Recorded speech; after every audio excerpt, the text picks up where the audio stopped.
Imagine for a second if you built a dam to contain London.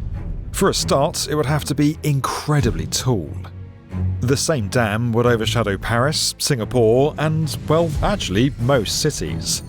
It's what the poorest country in Central Asia is actually attempting to do, and if successful, it'll be the first country in history to pull it off. Tajikistan, this little nation way over here, is building the world's tallest dam. At 335 metres high, it'll generate power equivalent to 3 nuclear reactors. Not only will it solve the country's energy crisis, but it also has the potential to radically transform the region and lift its people out of poverty. But this project's been in the making for a long time, and we mean a very, very long time. Because the world's tallest dam is actually a Soviet megaproject. Construction began way back in 1976, and now, half a century later, it's finally being finished.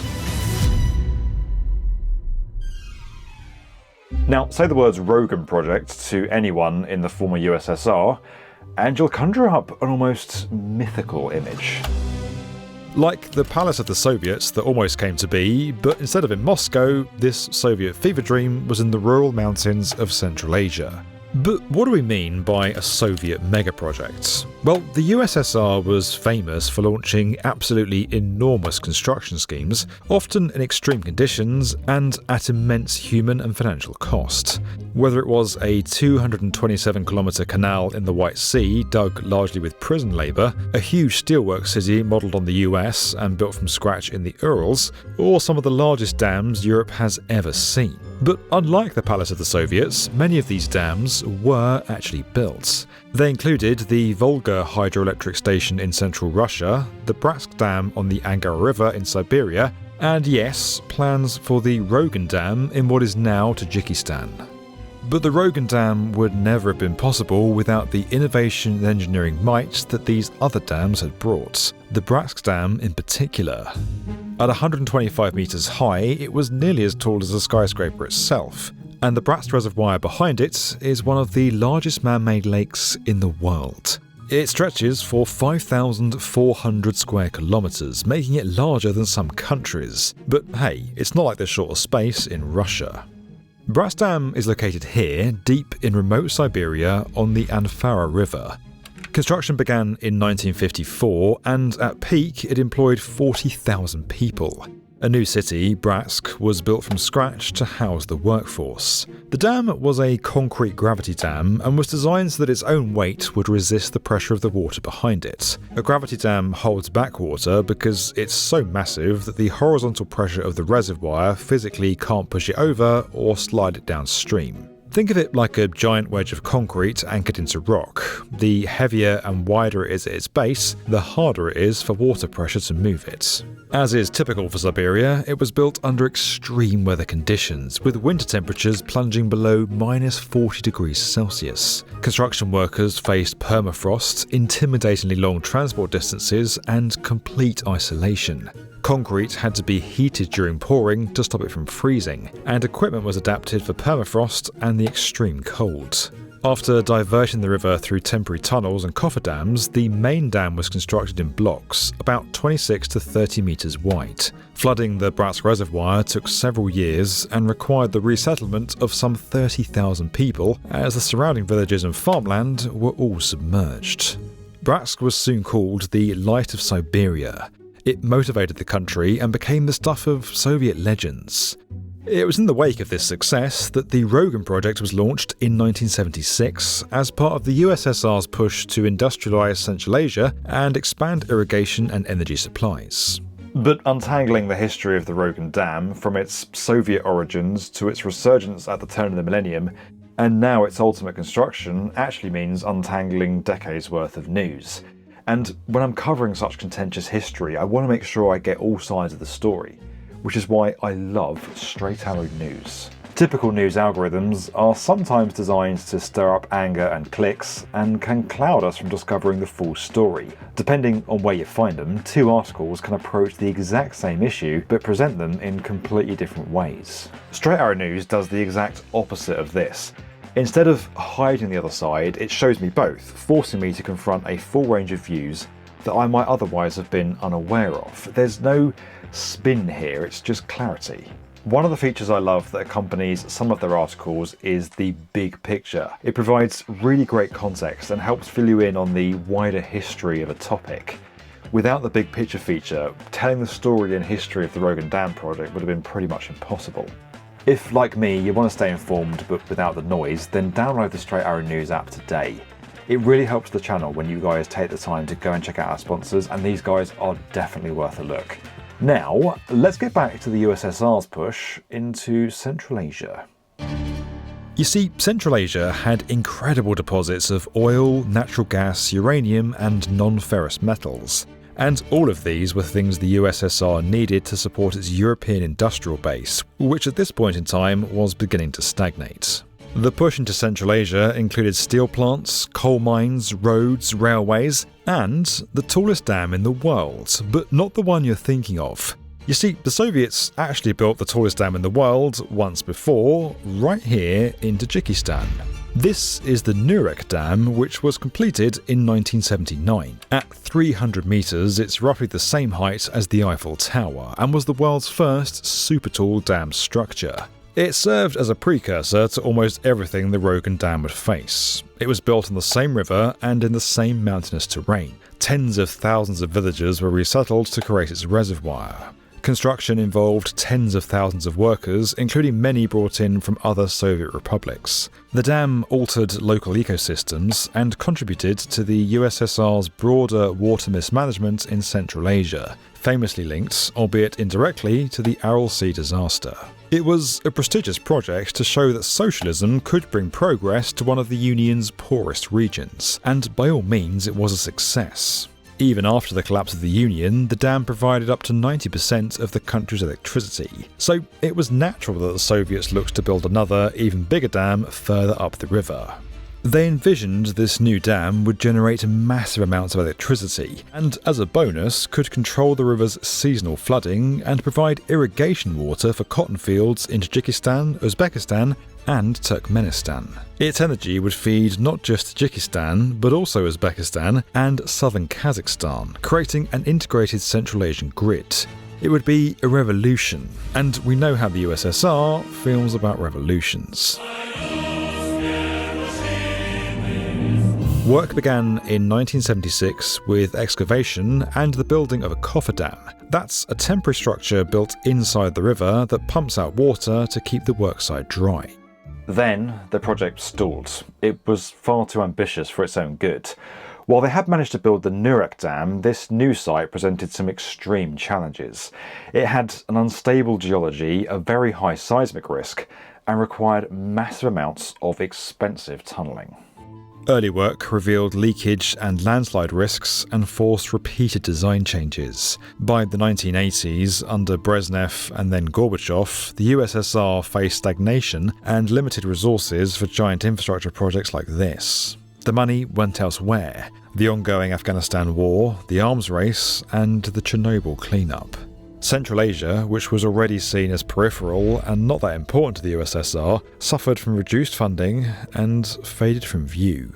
Even during the Soviet era, Rogun was controversial. Downstream republics like Uzbekistan feared the dam would give Tajikistan too much control over water flows critical for cotton irrigation. This made Moscow cautious about pushing the project too hard in the later Soviet years. By the time the USSR disintegrated, construction was already behind schedule. Tajikistan, newly independent in 1991, inherited the unfinished dam, but lacked the money, expertise, or materials to get it finished. The giant project had been planned as an all-union effort, needing equipment, funding, and workers from across the entire USSR, and all that vanished pretty much overnight. To make things worse, the country then promptly descended into a violent civil war right after independence. The Rogun construction site was looted, equipment was destroyed, and many engineers and workers fled. Any chance of major progress after 1992 evaporated. But then, something happened at the turn of the millennium. By the year 2000, the country was stabilising, and the government was looking for ways to rebuild the economy. Restarting Rogun offered energy independence and export revenue. It offered money. The entire country suffered from blackouts and chronic energy shortages, especially in the colder months. Tajikistan had to rely on importing energy from its neighbours Uzbekistan and Russia. Around 90 to 92% of the country's energy comes from hydroelectric power, which means that unfortunately it's highly prone to seasonal shortages. Most of Tajikistan's rivers are fed by glaciers and snow in the Pamirs and other mountains. In spring and summer, the normally snowy caps of the mountains in Central Asia melt, and that water goes down to swell the country's rivers, filling its reservoirs and powering its dams. But in winter, those same mountains and glaciers freeze, and instead of raining, it mostly snows. There's then less water to power the dams. The Nurek Dam tries to combat this by storing water to use in these seasons, but it's not enough.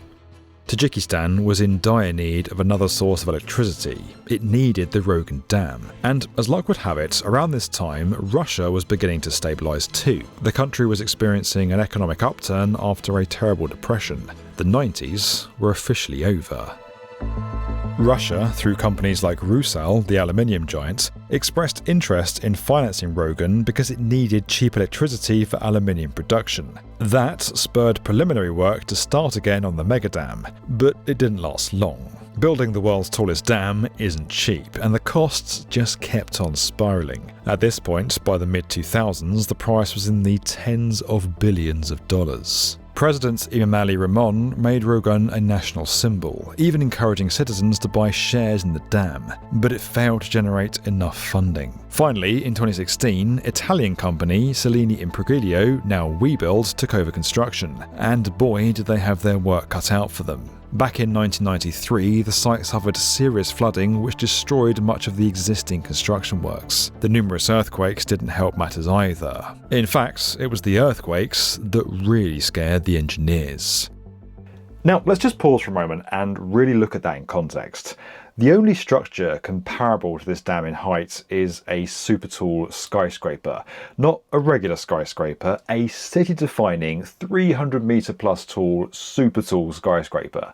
Think the Shard in London, or the John Hancock Center in Chicago, or Tokyo's new tallest building, the JP Mori Tower. Tokyo is another city where seismic activity is a key factor in the safety of a building. These super tall structures have to shake, but they also have to remain standing. The JP Mori Tower can withstand violent earthquakes because of base isolation. It means that its foundations effectively decouple the building from ground motion. Instead of the whole tower shaking with the earth, the isolators separate it and absorb some of that seismic energy. All throughout the skyscraper, there are mass dampers, essentially giant pendulums or tuned systems within the structure that sway in the opposite direction of the building and help to keep it steady. Now, all of these are ingenious solutions, but the problem is none of them can be transferred to a dam. A dam can't be separated from its base. It has to be firm and solid and hold back thousands of litres of water, an almost unimaginable weight. So engineers came up with a number of solutions. Rogun is designed as a rock-fill embankment dam with a central clay core. Unlike concrete arch or gravity dams, a rock-fill structure is flexible, meaning it can move in an earthquake without cracking. The clay core provides water tightness, while the massive rock-fill shoulders dissipate the energy from the earthquake. The material behaves somewhat like a cushion. During an earthquake, it can settle, compress and shift without catastrophic failure. The foundations of the dam have been reinforced to prevent liquefaction. That's what happens when soil loses its strength following a quake. Emergency spillways and tunnels can also make sure that the dam won't be overtopped if landslides or quake-related blockages affect water levels. That's when the water in the reservoir spills over the dam wall. And they really can't over-prepare for this situation. Rogun Dam's in a zone where quakes of magnitude 7 or even 8 are possible. But before building could re-begin, engineering and construction teams had to divert the powerful river. To build any large dam, the river must be diverted away from the construction site so that workers can build on a dry foundation. With Rogun, that meant creating huge underground tunnels through the mountainside. In total, 4 diversion tunnels were designed, each around 1.1 to 1.5 kilometers long and around 11 to 15 meters in diameter. 2 were built on the left bank during the Soviet period, which engineers had to rehabilitate years later to ensure they were fit for purpose. Then they completed 2 more on the right bank. These tunnels effectively act like giant bypass pipes, channeling the river around the dam site. By October 2016, Tajikistan announced the successful diversion of the river into the newly completed tunnels on the right bank. It really was full steam ahead. Once the diversion was in place, the riverbed at the dam site was drained. That enabled excavation down to the bedrock so that the new rockfill embankment could be placed. Construction began by carefully compacting layers of clay at the centre of the dam site. This clay spine keeps water from leaking through. Meanwhile, on the other side of the clay core, massive amounts of rock and gravel were dumped and compacted in layers. The dam wasn't built all at once. First, a starter dam was raised to a height of about 75 to 100 metres. That allowed partial impoundment of water and testing of systems. Then, successive stages of rockfill and clay placement gradually increased the dam height.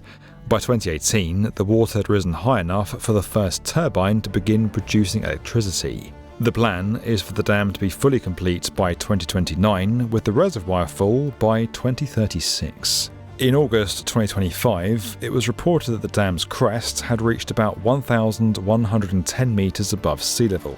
That's higher than Saudi Arabia's future Jeddah Tower. This is a major milestone and close to the eventual full height, 1,300 metres above sea level at crest. But there's still a large volume of embankment rockfill and clay core work to build. While 2 of the 6 turbines are already commissioned and operating, one in 2018, another in 2019, their production is not yet at full capacity.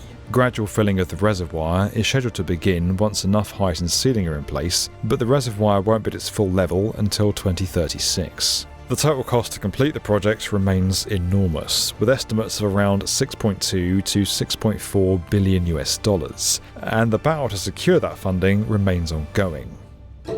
Despite all the construction challenges, this dam has not been without its wider controversies. Like the Nurek Dam before it, once its reservoirs are full, entire valleys are going to be inundated and local communities will have to be displaced.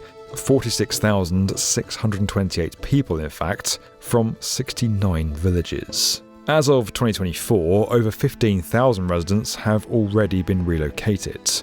That's resulted in loss of farming land and income for many people, and the new settlements are often less than adequate, with limited access to schools and healthcare infrastructure. Tensions with neighbouring Uzbekistan remain as well, with the country even hinting at possible conflict. It isn't the first time that a megadam has sparked international chaos. The Grand Renaissance Dam, the absolutely massive mega project in Ethiopia, has just been officially inaugurated and is now functioning. But down the Nile, Egypt isn't too happy about it. The Rogun project has the potential to create conflict too, but it could also achieve something miraculous. By exporting clean energy to neighbouring countries, it could replace fossil fuels in the region.